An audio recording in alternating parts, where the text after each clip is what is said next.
Magandang araw kaibigan! Tuloy po kayo sa Felicidad's Channel. Sa mga kwento ng buhay at pag-ibig na hinalukay sa natatagong baul ni Felicidad. Pero bago po tayo magpatuloy, huwag niyo pong kalilimutan na i-like ang video, i-subscribe ang channel, at i-click ang notification bell para lagi kayong updated sa mga parating pa na upload.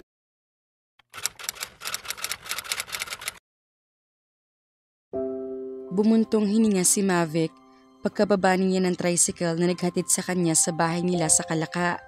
Maaga siyang bumiyahe. Pagdating niya sa palengke ay sinulubong agad siya ng tambak na trabaho. Tsak na matatagalan siya sa Batangas. Panahon ng tag-ani kaya kakausapin pa niya ang tagapamahala ng patanim ng mga gulay at palay sa lupang naiwan ng mga magulang niya. Pagod siya sa maghapon at depressed pa rin. Hindi niya makalimutan ang sinabi ni Orlando sa kanya. Pakiramdam niya ay napakakontrabida niya sa buhay nito. Naiisip din niya si Mac na sa mahigit 1 buwang pananatili niya sa Maynila ay naging mabuti naman sa kanya. Diyos ko, ano ba ito nangyayari sa buhay ko? Bulong niya sa sarili. May bitbit siya mga pinamili na grocery nang buksan niya ang mababang gate ng kanilang bakuran. Kapapasok pa lang niya sa gate ay may kumatok na roon. Paglingon niya, nanlaki ang mga mata niya na makita nakatayo roon si Mac. Good evening, Mavic. Anong ginagawa mo rito? Humihingi ng tawad? Pasado 9:00 na ng gabi. Kanina pa siya naghihintay nito. Nag-aksaya pa ito ng panahon, gasolina at pera para puntahan siya para lang hingi ng kapatawaran niya. Bumalik siya sa gate para pagbuksan ito. May dala akong pagkain para sa atin. Itinaas nito ang dalang malaking paper bag. May baon ako hanggang bukas. Bakit? Dito ka matutulog? Ipagtatabuyan mo ba ako ng mga ganitong oras? Sa ganitong lugar? Kumunot ang noon niya. Kaya ka pala magaling na abogado. Magaling ka sa argumento. Pasok na. Nagulat siya dahil bukod sa malaking paper bag ay may hinatak pa itong maliit na luggage. Para mag-a-abroad ka ah. Ngumiti lang ito. Naglakad sila papasok sa bahay. Wala siyang maisip na sasabihin dito.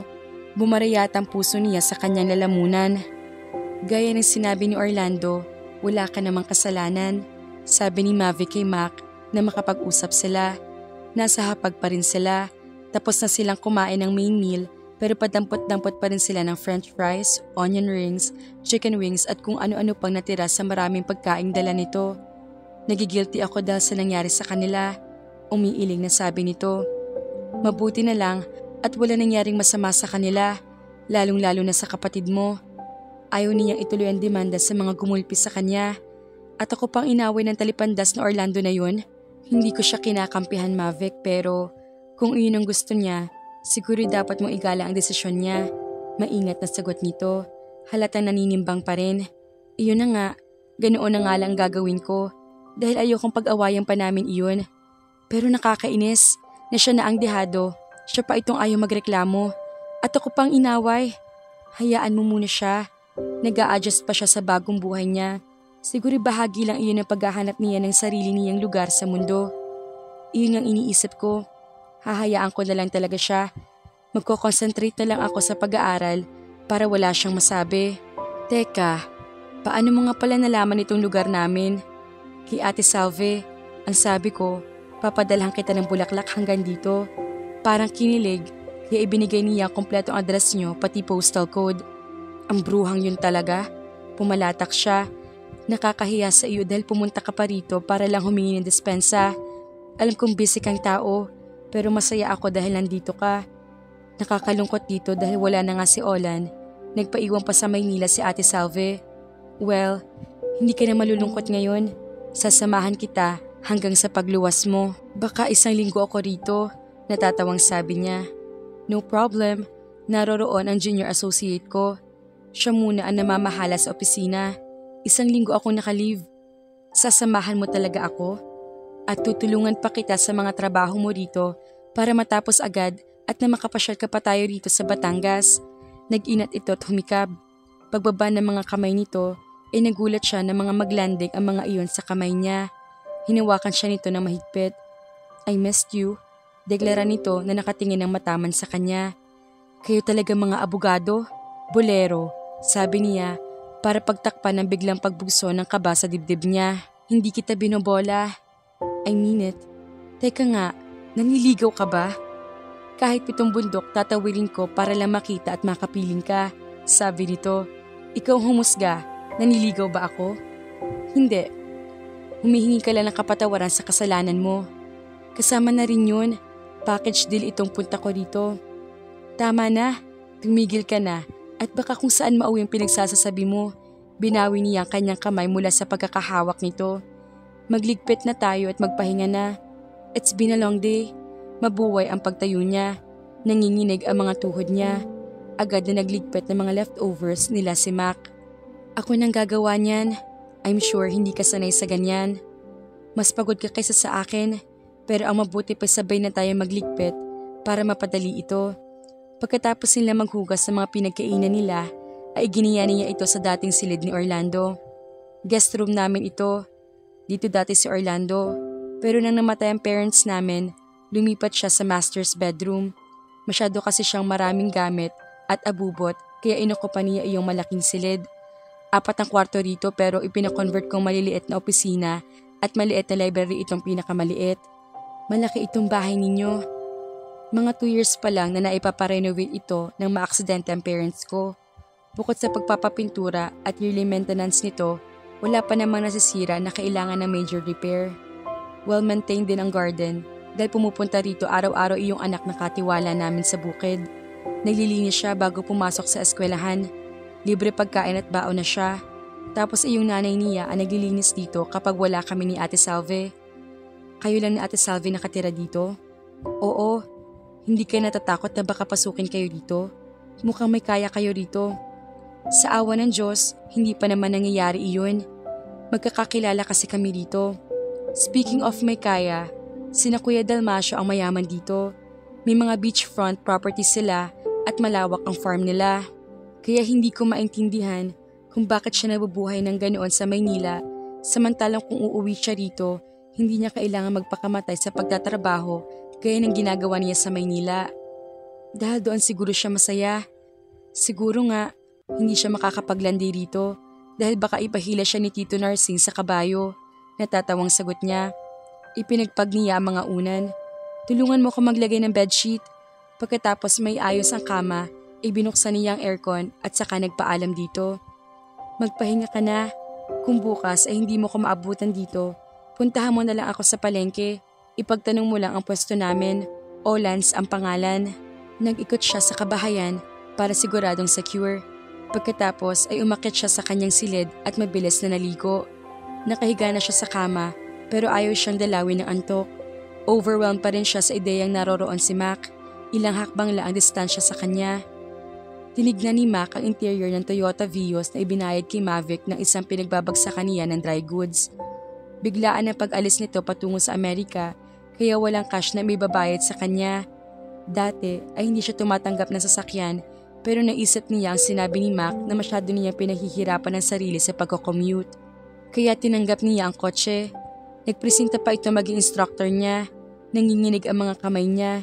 Nakakunot ang noo at ang buong konsentrasyon ay nakatutok sa parte ng sasakyang dapat niyang tapakan o pindutin habang nagmamaneho. Tinakpan niya ang silinyador ng kotse at biglang humarurot iyon. Focus. Focus, Mavic. Don't panic, sabi niya sa sarili. Pilit na inaalala niya ang itinuro sa kanya ng gwapong driving instructor niya. Maya-maya ay naging smooth na ang pagmamaneho niya. Naroon siya sa magrabang bahagi ng malawak na bakanteng lupa sa likuran ng bahay nila.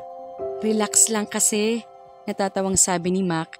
Nang sulyapan niya ay nakita niya nakahawak na mahigpit sa pinto ng kotse. Relax? Ikaw itong kinakabahan eh. Hindi, malakit lang itong nahawakan ko. Ayaw humiwalay sa kamay ko. Humagalpak siya ng tawa. Dahilan para sandaling mawala ang konsentrasyon niya sa manibela. Gumewang sila pero mabilis siya nakabawi ng momentum. Pagsulyap niya kay Mac ay tutok nito ang dibdib nito. Tamang-tama pala itong nabili mo. Mapagpapraktusan mo muna bago ka bumili ng brand new. Nang medyo malayo na sila ay ibinalik niya ang kotse at saka siya nagpreno sa tapat mismo ng kusina nila. Magagalit si Ate Salve nito. Nasagasaan ko yung mga tanim niyang gabi. Bago siya makabalik ay may bagong tubo na iyon, sagot ni Mac. Mag-drive ka pa. Bukas, sa kalsada naman. Tapos sa makalawa, mamasyal naman tayo.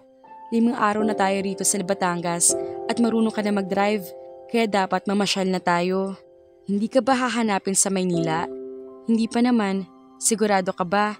Kasi ako, kahit hindi ako bumalik doon ng 1 buwan, okay lang.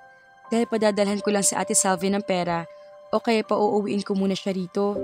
Pero ikaw, marami kang ginagawa roon. Ngayon ako nagbakasyon, nag-e-enjoy ako rito kasama ka. Para nga nakakaengganyo mag-relocate, makahulog ang wika nito. Ang ganda rito tahimik, sariwang hangin, maganda at malawak ang lugar at friendly ang mga tao. Sa simula lang yan, maiinip ka pa rin pag naglaon. Tahimik dito, probinsya-probinsya Manila boy ka kaya, hindi ako maiinip dito, basta kasama ka. Tinignan niya ito habang hindi tinatanggal ang mga kamay sa manibela. Kaya mo ba ako sinundan dito para makasama ako? Hindi lang dahil galit ka kaya ako nagpasugod dito. Namiss kong company mo. Mahina ang tinig na sagot nito. Natawa siya. Bakit? Hindi mo naman ako girlfriend. Pwede naman siguro kita maging girlfriend. Naninimbang na sabi nito. Pagkatapos ay lumapit ito sa kanya at hinawakan niya nasa manibela. Say yes, Mavic. Sigurado ka ba sa sinasabi mo? Para nahihirapan siyang huminga. Papalapit ng papalapit ito sa kanya. My mind and my heart tell me you're the one. You came so suddenly. It just blows me off. Kinuha nito ang kamay niya mula sa manibela at pinisil iyon. Would you be my girl? Na magtama mga mata nila, alam na niya kung ano isasagot nito. Baliw lang hindi papayag na maging girl mo, attorney. At hindi pa naman ako nababaliw. Malapit-lapit na dahil sa consumption kay Orlando. Oh, thank God. Bumunga ito ng hangin at halatang relieved. You won't regret this, Mavic. Promise, you won't regret this. Kinabig siya nito at niyakap. Mas naramdaman siyang mainit na sensasyong nanulay sa katawan niya. Naramdaman marahil nito iyon dahil umigkas ito at tiningnan siya. Walang imik na hinawakan nito ang baba niya at saka itinaas ang kanyang muka. Pagkatapos ay hinalikan siya nito sa mga labi. Dampi lang iyon nung una pero mainit at malambot ang mga labi nito. Nakakatukso. Siya na ang kusa nagpalalim ng mga halik nila. Nanginig ang buong katawan niya dahil ngayon lang siya nakaranas ng ganoong halik. Pakiramdam niya ay nabulabog ang buong sistema niya. Lumayo ito sa kanya at saka tinignan siya ng diretsyo sa mga mata. Hindi niya namalay na may luha pala sa kanyang mga pisngi. Tinrace nito ang mga iyon gamit ang mga labi nito hanggang sa huminto sa bibig niya at ginawaran ulit siya ng matamis na halik. Sa pagkakataong iyon ay hindi na siya muling binitawan nito hanggang sa pakiramdam niya ay malulunod siya sa iba't ibang sensasyong dulot ng ginagawa nito sa kanya. At ayaw niya magpasagip muli sa pagkakalunod kay Mac. Naalimpungatan si Mavic nang maramdam niyang umuga ang kamang hinihigaan niya. Kasunod niyon ay may braso lumingkes sa kanyang baywang mula sa kanyang likuran. Napangiti siya. Pagkatapos siyang yakapin ay hinalikan siya ni Mac sa pisngi. Naglakbay iyang pababa sa kanyang liig at saka dahan-dahan siya iniharap nito mula sa pagkakatagilid niya sa kama. Saka pa lang siya dumilat. Ang nakatinging mukha nito ang bumati sa umaga niya. Maliwanag na pala, aniya. Aha, napahagikik siya habang hinahalik-halikan nito ang mukha at liig niya. Abala na rin ang kamay nito sa pagtatanggal ng kumot na nakabalot sa kanyang katawan. Wala kang kasawa-sawa, aniya. Sa'yo lang, ginayuma mo yata ako sabi nito at saka pumatong na sa kanya. Hindi niya maipaliwanag kung ano nangyari sa kanila mula sa kotse na nagdaang hapon. Tila nawala na siya sa sarili. Halos hindi na niya matandaan kung paano sila nakauwi at nakapasok sa kwartong inookupan nito. Buong magdamag sila nagniig. Niyakap niya ito na mahigpit. I love you, bulong niya sa tapat ng tainga nito. I love you too, hinagkat ulit siya nito. Buong pusong tinigon niya ang halik nito hanggang sa maramdaman niya ang maingat na pagpasok nito sa kaibuturan niya. Isinigaw niya ang pangalan nito nang tuluyang kumawala ang mga planeta at mga bituin. Nakaupo sila sa swing na nasa porch ng bahay. Nakataas ang 2 paa ni Mavic sa pagkakahilig niya kay Mac. 7:00 pala ng umaga. Nakaakba ito sa kanya at ninanamnam ang katahimikan habang banayad na umuuga ang swing. Talaga bang kailangan magtagal ka pa rito ng 1 linggo? Bakit hindi ka nalang sumabay sa akin? I hate the thought of leaving you alone in this big house. Basag nito sa katahimikan. Darating kasi mamaya si Rudy at Susie. Iyong mga kapatid ni Ate Gemma na katiwala ko sa palengke. Sasamahan muna nila ako rito hanggang makaalis ako. We'll be fine. Hindi tayo pwede magsabay ng pagluwas. Bakit hindi na lang tayo umamin kay Orlando? Hindi si Orlando inaalala ko. Ikaw, it's all too new. Gaya nga ng sinabi mo, baka kapag nalaman ng pamilya mo tungkol sa relasyon natin, magkaroon na agad ng pressure at expectations. Ang mahalaga naman ay nagkakaintindihan tayo, diba? Hindi to kumibo. Hihintayin ko nang matapos ang anihan, saka ang pagkiskis ng palay.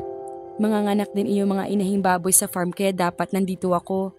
May mga naghihintay na kasi akong buyer para sa mga biik eh. Sana, isang dosen ng anak para marami. Ang cute siguro ng biik, no? Natawa siya. City boy talaga ito. Kapag sa loob ng isang linggo at wala ka pa, susunduin na kita rito. Sabi nito. Susunduin mo ko? Paano ko magdadrive yung kotse ko? Wag na lang kaya, nag-aalinlang ang wika nito. Baka maaksidente ka sa kalsada. Ang layo-layo pa naman ng biyahe. At hindi ka pa sanay magmaneho. Ito naman, ani ang iningusan ito. Wag mo nga akong i-discourage. Ginapang ko na iyong ninong namin ni Olan na taga-LTO para mabigyan agad ako ng lisensya nang walang tanong-tanong para lang makapagmaneho na ako ng malayuan. Hindi na nga ako dumaan sa student's license, non-pro agad. Umiiling-iling ito. Ang lakas mo. I'll be there soon enough. Inabot niya ang kamay nito at hinalikan iyon. Promise? Yes, promise. Hinalikan siya nito at niyakap ng mahigpit. O sige na, sumakay ka na sa kotse mo at baka tanghaliin ka pa dahil sa iniisip mo. Tumawa ito pero hindi na nagsalita. Niyakap ulit siya nito at saka hinalikan sa mga labi bago siya tuluyang pinakawalan. Inihatid na niya ito hanggang sa makasakay ito sa kotse. Nang tuluyan na ito makalabas ng bakuran ng bahay niya, napabuntong hininga siya. Ilang minuto pa lang itong wala, namimiss na niya ito. Naglakad siya pabalik sa main house para maghanda sa pagpunta sa palengke. Malayo pa lang, naririnig na niya ang tunog ng kanyang cellphone na naiwan mula sa sala. Nagmamadaling pumasok siya roon. Napangiti siya na makitang si Mac ang tumatawag. Hello? I missed you already. Same here. Todo ang ngiti niya na parang isang paslet na nabigyan ng laruan. Wala na yata siyang kasing ligaya ng mga sandaling iyon. Sobrang saya mga kafelisidad. Nagkakaunawaan na ang ating mga bida. Kailan kaya nila sasabihin kay Orlando ang relasyon nila? Kaya naman, abangan!